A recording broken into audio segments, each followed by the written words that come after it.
ओम शांति। मम्मा जब भी क्लास कराती थी, चाहे 1 घंटा या 2 घंटा, उस समय इतनी शांति होती थी कि सुई भी अगर गिर जाए तो उसकी आवाज़ सुनाई पड़े। क्लास के बीच से कोई उठकर बाहर चला जाए, ये असंभव था। मम्मा में बहुत मिठास था। उनके बोल भी बहुत ही मधुर और धीमी आवाज़ के होते थे।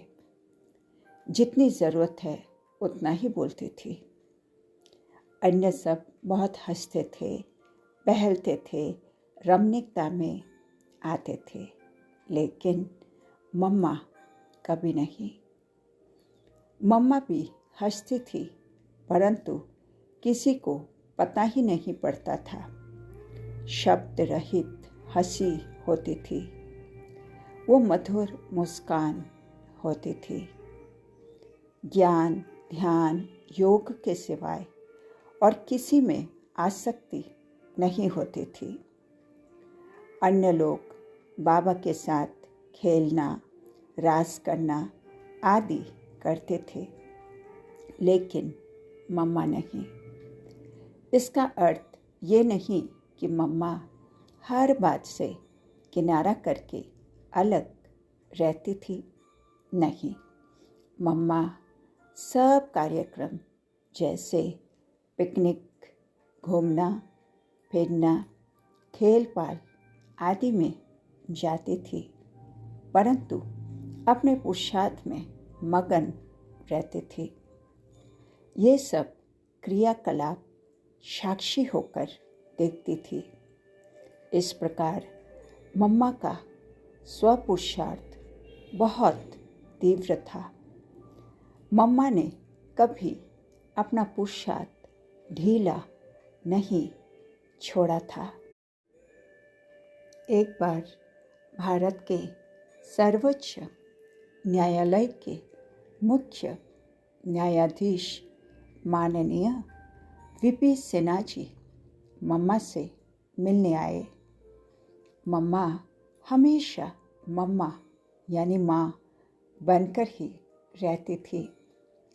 हर एक की बात को अच्छी तरह सुनकर उसका हल करती थी। मम्मा को देखकर सिन्हा जी ने अलौकिक माँ की ममता का अनुभव किया। उन्होंने अपने अनुभव में ये व्यक्त भी किया कि ये मेरी रूहानी माँ है, देवी है, शक्ति है। उसने मम्मा के सामने कोई वाद विवाद नहीं किया, बहुत प्यार से मिला और मम्मा की बातें सुनकर आनंदित भी होता रहा। मम्मा को देखकर किसी को भी कोई बात की शंका, भ्रम आदि पैदा होता नहीं था। हर एक उनको देख अपनेपन तथा रूहानी प्रेम का अनुभव करते थे। ओम प्रकाश भाई जी अनुभव में कहते हैं, उस समय जब वो पहली बार मधुबन में गए थे, वहाँ बर्तनों को मजदूर नहीं मांजते थे, सभी मिलकर ही ये काम करते थे। उस समय मम्मा ने सबको बिठाकर पापड़ बेलना भी सिखाया था। मम्मा कभी भी ज़्यादा लौकिकता या बाह्य मुक्ता में नहीं आती थी। इधर उधर की बातें अर्थात ज्ञान, योग, धारणा, पुरुषार्थ के अलावा और कोई बात मम्मा के मुख से सुनी ही नहीं जाती थी। पहले ये सिस्टम यानी पद्धति भी थी, जो भी बात करेगा वो उस दिन की मूल्य की पॉइंट से शुरू करेगा और अंत भी मूल्य की पॉइंट से ही करेगा। मम्मा या बाबा को कोई भी पत्र लिखते थे तो भी उस पत्र के आरंभ और अंत में उस दिन की ज्ञान मूल्य की पॉइंट्स अथवा धारणा की पॉइंट्स अथवा योग की पॉइंट्स जरूर लिखते थे। जैसे बाबा देखते हैं तो उनको देखते ही हम सब कुछ भूलकर एक अतीन्द्रिय अनुभव में चले जाते हैं। उसी प्रकार मम्मा की दृष्टि, मम्मा का चेहरा इतना रूहानियत होता था कि सामने वाले अपने को इस दुनिया से निराला अनुभव करता है। मम्मा हो या बाबा हो, दोनों में से कोई भी अगर योग कराते हैं तो बच्चे और यहाँ नहीं रहते थे, कहीं दूर चले आते थे, अनुभवों में खो जाते थे। प्रैक्टिकल में ऐसा अनुभव होता था जैसे वो परम धाम में बैठे हैं। 4-5 घंटे तक भी सब बच्चे मम्मा और बाबा एक ही मुद्रा में बैठे योगस्थ रहते थे। शरीर बिल्कुल टस से मस नहीं होता था। मातेश्वरी जी के पवित्र मुस्कान, रूहानी दृष्टि एवं बोल सदा ही वरदानी थे। मम्मा के कर्मों से पूर्ण रूप से धारणाएं दिखती है।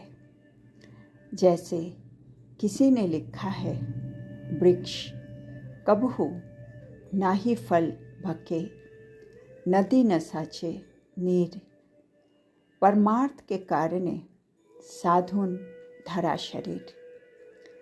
मातेश्वरी जी साक्षात सरस्वती चैतन्य नदी थी।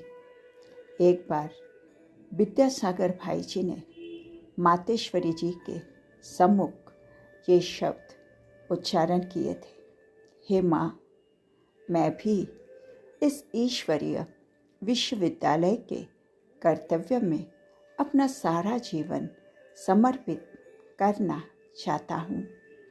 माँ ने कहा कि अपने माँ बाप के साथ रहते इस संसार में भीष्म पितामह का उदाहरण प्रत्यक्ष करो, ताकि विश्व के नौजवान आपसे प्रेरणा ले। तो मातेश्वरी जी के कृति, दृष्टि, भाषा एवं भावनाएं, इनमें ऐसी चुंबकीय शक्ति संपन्न होती थी जिससे लगता था वो साक्षात इस धरती पर चैतन्य देवी है। वो ज्योति थी, वो धरती पर चैतन्य ज्ञान गंगा थी, प्राणदान देने वाली थी, सरस्वती थी, भवानी थी। ऐसे सरस्वती माँ को हम सबकी ओर से कोटि कोटि प्रणाम। प्यारे बाबा को धन्यवाद। ओम शांति।